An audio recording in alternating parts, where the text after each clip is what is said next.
There's a few notable things that happened now to Judson, and this was really my concern, is that the life of Judson is not easy to tell in short form. There are so many staggering stories. Like every period of Judson's life could be its own feature-length film and would have so much drama and intrigue that it would fully engage you, and yet then you realize that it's really just a one year period of his life. And so my ability to do a good summary tonight is really going to depend on my synthesizing, but really savagely summarizing the events of his life. So he comes across a sermon called Buchanan's Star in the East. There was a particular chaplain of the East India that's the British East India Company, published a sermon about how the gospel is progressing its way in India through the missionaries of the likes of William Carey and those other missionaries. And Judson said, that sermon fell like a spark into the tinder of my soul. A new passion came over him, the plight of the unreached. Him and a group of pupils from the seminary start to really get intensely fired up about mission, the cause of mission. And so they go to their Congregationalist denomination and they ask the denomination to establish a sending society, like the London Missionary Society that was sending out William Carey and the British missionaries that were serving in India. And they agreed to do this, but there was one small catch: they had no money.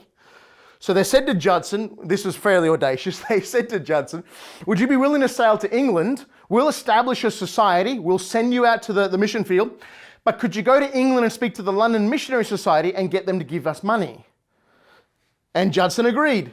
And Judson, not to be outdone, he plays his own trick on the journey. I'll share that in just a moment.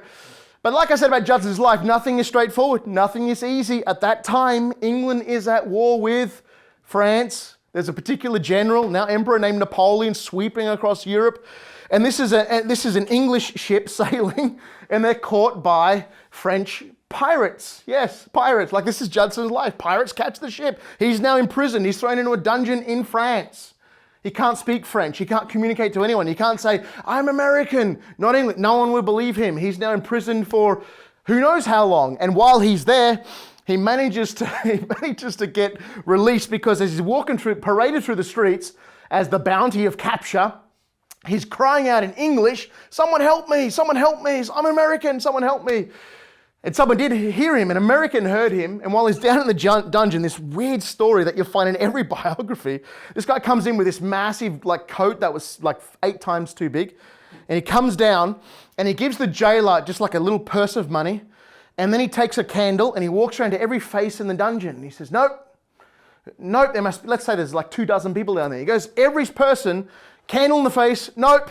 He goes to Judson, candle in the face, nope. And then he goes back to the jailer and says, I guess my friend's not here, gives him back the candle, and with his coat that's 8 times too big, he swings around, scoops up Judson, and walks out of the prison. Is this a 1990s Disney movie? It's so silly, right? But it happened.